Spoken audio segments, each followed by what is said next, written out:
ఏది అయినా ట్రై చెయ్యి ఆచి చికెన్ మసాలా. ఆచి చికెన్ మసాలా. బాలీవుడ్ లో ఖాన్ హవాకి ఆల్మోస్ట్ తెరపడింది. ఒకప్పుడు సూపర్ స్టార్స్ గా ఇండస్ట్రీని రూల్ చేసిన ఖాన్స్ ఇప్పుడు ఒక్క హిట్ అంటూ ఎదురు చూస్తున్నారు. దీంతో ఇండస్ట్రీలో నయా సూపర్ స్టార్స్ ఎవరన్న విషయంలో ఇంట్రెస్టింగ్ డిస్కషన్ జరుగుతోంది. ఇంతకీ రేస్ లో ఉన్న హీరోలు ఎవరు?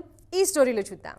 ఒకప్పుడు బాలీవుడ్ లో ఖాన్స్ హవానే ఎక్కువగా కనిపించేది. సల్మాన్, షారూక్, ఆమిర్ ఖాన్ ఇండస్ట్రీ సేవియర్స్ గా కనిపించేవారు. Industry hits, commercial blockbusters అన్ని ఈ స్టార్స్ నుంచే వచ్చేవి. కానీ నెమ్మదిగా పరిస్థితులు మారిపోయాయి. ఖాన్స్ హవాకి తెరపడింది. అదే టైంలో బాలీవుడ్ జోరుకి బ్రేక్ పడింది. ప్రెజెంట్ బాలీవుడ్ సినిమా మళ్లీ పుంజుకుంటోంది. వరుస హిట్స్ తో వసూళ్ల సునామీ సృష్టిస్తోంది. దీంతో ఈ జనరేషన్ లో బాలీవుడ్ సూపర్ స్టార్స్ ఎవరన్న విషయంలో ఇంట్రెస్టింగ్ డిస్కషన్ జరుగుతోంది. ప్రెజెంట్ బాలీవుడ్ బాక్స్ ఆఫీస్ ని షేక్ చేస్తున్న రణ్వీర్ సింగ్, రణ్బీర్ కపూర్, వికీ కౌశల్ ఈ లిస్ట్ లో అందరికంటే ముందు కనిపిస్తున్నారు. వరుస బ్లాక్ బస్టర్స్ తో బాలీవుడ్ ఫేట్ మార్చిన రణ్బీర్, చిన్న సినిమాలతో మొదలుపెట్టి ఇండస్ట్రీ హిట్ ఇచ్చిన వికీ కౌశల్, దురందర్ తో ఆల్ టైమ్ రికార్డ్ సెట్ చేసిన రణ్వీర్ సింగ్ బాలీవుడ్ సేవియర్స్ గా కనిపిస్తున్నారు. అందుకే నెక్స్ట్ జనరేషన్ సూపర్ స్టార్స్ వీళ్లే అని ఫిక్స్ అవుతున్నారు ఇండస్ట్రీ జనాలు.